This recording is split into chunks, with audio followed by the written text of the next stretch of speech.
నమస్తే, welcome to our channel. Gannavaram మాజీ MLA Vallabhaneni Vamsi arrest అయిన సంగతి తెలిసిందే. మరి టీడీపీ కార్యాలయంపై దాడి కేసులో ఆయన హైకోర్టును ముందస్తు బెయిల్ కోసం ఆశ్రయించారు. మరి ఈ విషయంలో హైకోర్టులో ఆయనకు చుక్కెదురైంది. ఈ పిటిషన్ను కొట్టివేస్తూ హైకోర్టు అయితే ఉత్తర్వులు జారీ చేసింది. మరి దీనిపైన పూర్తిగా విశ్లేషించడానికి మనతో పాటుగా ఉన్నారు TDP spokesperson Suryadevara Latha madam.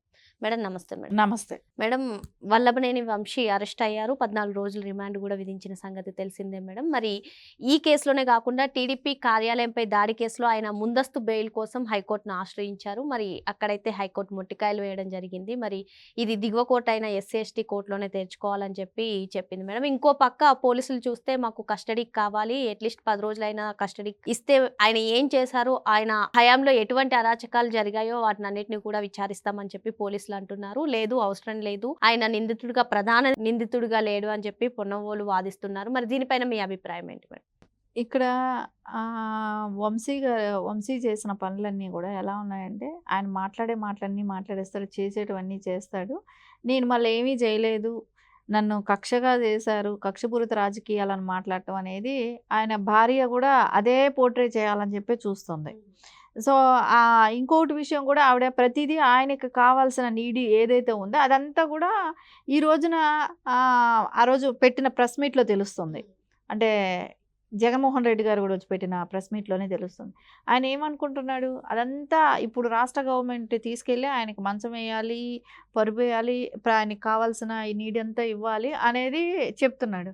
అంటే అది ఎవరిస్తే అది వస్తుందని తెలీదా? అసలు యాక్చువల్లీ జగన్మోహన్ రెడ్డి గారికి బాగా అనుభవం, జైల్లో ఉన్నాడు కాబట్టి అసలు అనుభవం ఉన్న వ్యక్తి. 16 నెలలు జైల్లో ఉన్నాడు. ఆయనకి ఏమైనా కావాలంటే కోర్టు త్రూ తీసుకోవాలి, కానీ రాష్ట్ర ప్రభుత్వాలు ఏమీ చేయలేవు అనేది తెలుసు కదా. అయినా కూడా అక్కడ ఏంటి, రాష్ట్ర ప్రభుత్వం మీద బయట ఉన్న, ఇప్పుడు ఆయన చెప్తే ఏదో నేను చెప్తే నమ్ముతారు అనే ఉద్దేశంతో అట్లాంటివి కొన్ని చెప్తున్నాడు. సరే, ఈ రోజున బెయిల్ రద్దు అయింది, ముందస్తు బెయిల్కి వాళ్ళ చేసుకున్నారు, అది కూడా రద్దు అయింది. రద్దు అయిన తర్వాత కూడా ఇప్పుడు మళ్ళీ ఆయన పోలీసులకి అయితే కస్టడీకి వెళ్ళాలి కదా, ఇంట్రాగేషన్ అంటే స్టార్ట్ అవ్వాలి, ఆయన ఏం చెప్తాడు అనేది తెలియాలి. ఎందుకంటే 14 రోజులు రిమాండ్ ఇచ్చారు, ఆ రిమాండ్లో పోలీస్ కస్టడీకి తీసుకోవాల్సిన అవసరం ఉంది. ఇప్పుడు పొన్నూలు సుధాకర్ గారు ఆయన చేసేది ఏంటి, ముందే ప్రెస్ మీట్లు పెడతాడు. ఎందుకంటే మనం గతంలో చూసాం, నారా చంద్రబాబు నాయుడు గారి విషయం వచ్చినప్పుడు ఆయన చూసింది ఏంటంటే, ఆయన ముందే ప్రెస్ మీట్లు పెడతాడు, ముందే ఆయనే చెప్తాడు, ఈయనే జడ్జిమెంట్ ఇచ్చేసే రకంగా ఈయన చెప్తుంటాడు. అంటే ఎందుకంటే జగన్మోహన్ రెడ్డి గారు పెంచి పోషించిన, అంటే ఒక చిన్న స్థాయి వ్యక్తిని ఈరోజు ఈ స్థాయికి తీసుకొచ్చాడు కాబట్టి ఆయన ఇచ్చిన స్క్రిప్ట్ అంతా ఈయన మీడియా ముందు కూర్చొని చదువుతాడు. ఈయన కొంచెం కూడా ఈయన ఒక లాయర్గా ఆ స్థాయిలో ఉన్న వ్యక్తి అయితే కాదని అయితే అనిపిస్తుంది. ఎందుకంటే నారా చంద్రబాబు నాయుడు గారి కేసు విషయంలో మనం ఆయన్ని చూసాము. ఇంకోటి ఏంటంటే, కొడుకును కాపాడటం కోసం ఇది రాజశేఖర్ రెడ్డి గారిని కూడా ఏ రకంగా ఇరికించాడని షర్మిల గారు కూడా చెప్పారు గతంలో. రాజశేఖర్ రెడ్డి గారిని ఇరికించడం కూడా అంటే ఇక్కడ జగన్ రెడ్డి గారిని సేవ్ చేయాలి అనే ఒక ఉద్దేశంతో. అంటే ఇట్లాంటి స్కెచ్లన్నీ కూడా జగన్మోహన్ రెడ్డి గారు చెప్పినవన్నీ ఆయన ఫాలో అవుతా చేసే పనిషే కానివ్వండి. ఆయనకంటూ స్వతహాగా ఆయన ఏది ఇస్తే అది చదువుతాడు ఈయన కూడా. అంటే వాళ్ళ టీం ఏది ఇస్తే అది చదువుతూ ఉంటాడు. ఈరోజు బెయిల్ రాలేదు, సరే ఆయన కస్టడీకి వెళ్ళాలి, పోలీస్ కస్టడీకి అయితే తప్పదు, అది కంపల్సరీ వెళ్ళాల్సిందే. ఇప్పుడు ఆయన ఏం చెప్తాడు, పోలీసులకి ఏం చెప్తాడు, ఆయన వెనకుండి చేయించింది ఎవరు, సత్యవర్ధన్ని కిడ్నాప్ చేస్తే నీకు ప్రాబ్లం లేదు, మేము ఉంటాం చూసుకుంటాం అన్న మాట అన్నది ఎవరు? సో పక్కా ఎవిడెన్స్లు కూడా ఉన్నాయి కదా. ఆయన లిఫ్ట్లో ఇద్దరు కలిసి వెళ్ళటం కానివ్వండి, ఏ రోజైతే ఇక్కడ జడ్జి గారి దగ్గర స్టేట్మెంట్ ఇచ్చారో ఆ తర్వాతే ఆయన్ని హైదరాబాద్ వరకు తీసుకురావటం, ఒకే లిఫ్ట్లో కార్లో తీసుకురావటం, ఒకే లిఫ్ట్లో వెళ్ళటం, వాళ్ళ ఇంట్లోకి వెళ్ళటం, అంటే ఎంట పెట్టుకొని తిరిగారు ఆయన్ని. 4-5 వ్యక్తులు 2 కార్లలో వేసుకొని ఆయన ఎంట పెట్టుకొని తిరిగారు అన్నప్పుడు అవన్నీ మనకి ఎవిడెన్స్ కనపడినప్పుడు ఇది ఎవరు చెప్తే చేశాడు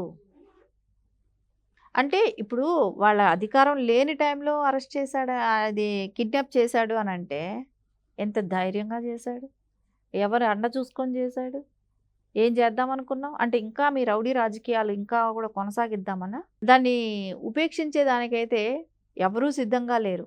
ఇప్పుడు ఇప్పుడు కరెక్ట్‌గా ఏదైతే జరుగుతుందో పోలీసులు కూడా కొంచెం యాక్షన్ తీసుకుంటున్నారు. కాకపోతే ఇక్కడ ఎక్కడా కూడా గతంలో నారా చంద్రబాబు నాయుడు గారి విషయంలో గాని, నారా లోకేష్ గారి విషయంలో గాని ఎంత హార్ష్‌గా బిహేవ్ చేశారు పోలీస్ డిపార్ట్‌మెంట్. అలా ఎక్కడా లేదు గదా! ఆ హడావిడి కూడా లేదు కదా! మీరు ప్రతిది వాళ్ళని అరెస్ట్ చేసేటప్పుడు తెలుగుదేశం వాళ్ళని కానివ్వండి, జనసేన వాళ్ళని కానివ్వండి, ఇబ్బందులు పెట్టినప్పుడంతా గూడా ఈ రకంగా మీరు వన్ సైడ్‌గా చేశారు. పోలీసులు కూడా ఎంత హార్ష్‌గా బిహేవ్ చేశారు. ఎందుకంటే వాళ్ళు ఉద్యోగాలు పోతాయనే భయంతోనో వీడియోస్ తీసి మీకు చూపెట్టాలి. వాళ్ళని ఏ రకంగా ఇబ్బంది పెడుతున్నామనేది మీకు వీడియోస్ తీసి చూపెట్టాలి. సో, లేకుంటే వాళ్ళకి ప్రమోషన్స్ ఉండవు. వాళ్ళ ఉద్యోగాల భరోసా లేదు. ఎక్కడ వీఆర్ ఇచ్చి ఇంట్లో కూర్చోబెడతారనే భయం. ఈ భయాలతో వాళ్ళు తప్పక చేశారు. సో, ఈ రోజున వాళ్ళకి ఒక ఫ్రీడమ్ ఉంది. డిపార్ట్‌మెంట్‌కంతా కూడా ఇప్పుడు ఒక ఫ్రీడమ్ ఉంది. సో, రేపొద్దున వాళ్ళు కూడా నిజం అనేది బయట తీస్తారు. మేడం ఇంకొకటి మేడం, ఇప్పుడు మీరు చెప్పినట్టుగానే మనం రఘురామకృష్ణరాజు గారి కేసులో చూసాము. ఆయన్ని అసలు ఎటువంటి ఆధారాలు లేకుండా గూడా ఆయన్ని అరెస్ట్ చేసి ఆయన గుండెల మీద కూర్చొని కొట్టడం అది చూసాం. మరి ఇప్పుడు ఇదే పొన్నవోలు సుధాకర్ రెడ్డి ఏమంటున్నారంటే, వల్లభనేని వంశీని పోలీస్ కస్టడీకి ఇస్తే థర్డ్ డిగ్రీ ఉపయోగించే అవకాశం ఉంది. అందుకని చెప్పి కస్టడీ అవసరం లేదని అటువంటి వ్యాఖ్యలు చేస్తున్నారు. ఏంటి మేడం? ఇప్పుడు థర్డ్ డిగ్రీ ఉపయోగించాలి అని అనుకున్నప్పుడు అట్లాంటి పనులు చేయాలనుకున్నప్పుడు ఆయన్ని హైదరాబాద్ నుంచి తీసుకొచ్చేటప్పుడే ఏదో ఒక స్టేషన్‌లో తీసుకెళ్ళొచ్చు కదా! కానీ ఎక్కడా చేయలేదు కదా! అదేమన్నా పెద్ద విషయమా? ఆయనేమన్నా పెద్ద ఒక రాష్ట్రానికి 14 సంవత్సరాలు చేసిన సీఎం గారు లాంటి వాళ్ళని మీరు ఏ రకంగా ఇబ్బంది పెట్టారు? ఒక నైట్ అంటే దగ్గర 2 నైట్స్ వరకు నిద్ర లేదు. ముందు రోజు నైట్ అంతా డిస్టర్బ్ చేశారు. ఆ కర్నూలు దగ్గర. నైట్ 12 నుంచి డిస్టర్బ్ చేస్తూనే ఉన్నారు. మళ్ళా సాయంత్రం వరకు తీసుకెళ్లారు. మళ్ళా నెక్స్ట్ డే మార్నింగ్ నైట్ అంతా ఆయన్ని కూర్చోపెట్టారు. నెక్స్ట్ డే మార్నింగ్ వరకు కోర్టుకి అటెండ్ అయ్యారు. సో, అంటే ఎన్ని అవర్స్ మళ్ళీ నెక్స్ట్ డే అదే డే రాజమండ్రి వరకు మళ్ళీ వెళ్ళటం. ఎంత సైకో ఆనందం పొందారు. అలాంటివి ఏమైనా జరిగాయా? అలాంటి సిచ్యువేషన్ ఏమైనా వీళ్ళకుందా? వీళ్ళని ఎంత దర్జాగా అసలు మేము ఒక 1 అవర్ టైం పడుతుంది నీ డ్రెస్ మార్చుకు రావాలంటే 1 అవర్ తీసుకొని ఫోన్లు మాట్లాడుకొని అందరికీ చెప్పుకొని ఆ ఫోన్ కూడా సెక్యూర్‌గా దాచుకొని వెళ్తావా? మళ్ళా నీకు పోలీసులు థర్డ్ డిగ్రీ యూజ్ చేస్తారు. నాకు భయంగా ఉందని అంటావా? చేయాలనుకుంటే ఎప్పుడో చేసేవాళ్ళుగా. అంటే వీళ్ళేంటంటే వీళ్ళు చేశారు గదా! అదేలాగా అందరూ జేస్తారనే ఒక ఆలోచనతో ఉన్నట్టున్నారు. అలాంటివి చేయటానికి ఇక్కడ ఉన్న ఎవరు సీఎంగా ఉన్న వ్యక్తి ఎవరు? నారా చంద్రబాబు నాయుడు గారు. ఆయన అలాంటి వాటిని ఎప్పుడూ ప్రోత్సహించరు. అలా ప్రోత్సహించుంటే ఈ పాటికే మీరు జైల్‌లు నిండిపోయి ఉంటాయి. అది చేస్తే ఎవరికి లాభం చెప్పండి? ఇప్పుడు అవి చేయబట్టే జగన్మోహన్ రెడ్డి ఈరోజు 151 నుంచి 11కొచ్చాడు. అదే నారా చంద్రబాబు నాయుడు గారు అలాంటివి చేసే ఆయనకి ఒక విజనరీ ఉంది. సో, ఆయన అభివృద్ధి చేసి చూపెట్టాలి. ఈ కక్ష మూలాన వచ్చేదేమీ లేదు. ఎవడు తప్పు చేస్తాడో అది ఆటోమేటిక్ ఒక ప్రాసెస్ నడిచిపోతుంది. ఆయన కక్ష పెట్టుకొని వీళ్ళందరినీ నేను ఇది చేయాలనే ఆలోచన ఆయనకి లేదు. వీళ్ళు భయపడటమే. వీళ్ళు భయపడటం కూడా లేదు. వాంటెడ్‌లీ ఆయన చేయడని వీళ్ళకి తెలుసు. ఆయన అట్లాంటి వాటిని ప్రోత్సహించడు అని చెప్పి వాళ్ళకి బాగా తెలుసు. తెలిసి నిందలు వేస్తున్నారు. సో, ఇవన్నీ కూడా కానీ పబ్లిక్‌కి తెలుసుగా. ఆయన ఎలాంటి వ్యక్తి? ఆయనేమైనా కొత్తగా వీళ్ళేమైనా పరిచయం చేస్తున్నారా? నారా చంద్రబాబు నాయుడు గారిని ఈళ్ళేమైనా కొత్తగా పరిచయం చేస్తున్నారా? ఒక సీఎంగా కొత్తగా వచ్చిన వ్యక్తా? ఆయన గురించి 45 ఏళ్లగా ఆయన్ని చూస్తున్నారు రాజకీయంలో. ఆయన ఎలాంటి వ్యక్తి? ఆయన చేసే పనులెలా ఉంటాయి? ఆయన కక్షపూరిత రాజకీయాలే చేస్తుండుంటే ఎంతమందిని చంపేసి ఉండాలి? అసలు జగన్మోహన్ రెడ్డి సీఎం కూడా అయ్యేవాడు కాదు. అప్పట్లోనే ఈయన స్టూడెంట్‌గా ఉన్నప్పుడు చేసిన వెధవ పనులకే ఆయన మట్టే కదా! నువ్వు ఈరోజు మాట్లాడగలుగుతున్నావు. ఈరోజు నువ్వు సీఎం అయ్యావన్నా కూడా నిన్ను చాలా విషయాల్లో అంటే తెలియక చేశావనో, ఇంకొకటో మీ నాన్నగారు ఉండి ఆయన రాజశేఖర రెడ్డి గారు ఉండి ఆ రోజున కాపాడుకుంటూ రావటము కాబట్టి తప్పించుకున్నావు. కానీ నీకు ఆ విశ్వాసం కూడా లేదు. నోటికొచ్చినట్టు మాట్లాడటం, పెద్ద చిన్న అని లేకపోవటం, అంటే అంటే ఒక తల్లి, తండ్రి, ఒక గౌరవం, తోడబుట్టినోళ్ళనే ఒక గౌరవం గానీ ఇలాంటివేమీ లేకపోవటం. ఇవన్నీ మనకు ఎవరి విషయంలో కనపడుతుంది ఇవన్నీ? జగన్మోహన్ రెడ్డి గారు అండ్ బ్యాచ్. వాళ్ళందరూ అలాగే ఉన్నారు.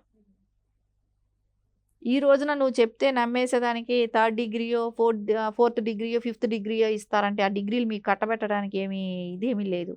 ఎవ్వరూ అలాంటివేమీ చేయరు. వీళ్ళు ఊరికే అల్లరి చేయాలి. కూటమి ప్రభుత్వాన్ని అల్లరి చేయాలని చూస్తున్నారు. తప్పకుండా ఆయన చేసిన పనులకి ఆయనకి శిక్ష పడాలి. ఇంకా ఉన్న కేసులన్నీ కూడా బయటొస్తాయి. ఎవరు చేశారో వాళ్ళు భయపడతారు. అంతేగాని అందరూ భయపడాల్సిన అవసరం అయితే లేదు కదా ఇక్కడ. మరి వల్లభనేని వంశీ చేసిన అరాచకాలన్నీ కూడా బయటకు వస్తాయి. అదేవిధంగా కూటమి ప్రభుత్వంపై బురద జల్లే ప్రయత్నమే ఇటువంటి వ్యాఖ్యలని చెప్పి మేడం చెప్తున్నారు. Thank you madam. నమస్తే.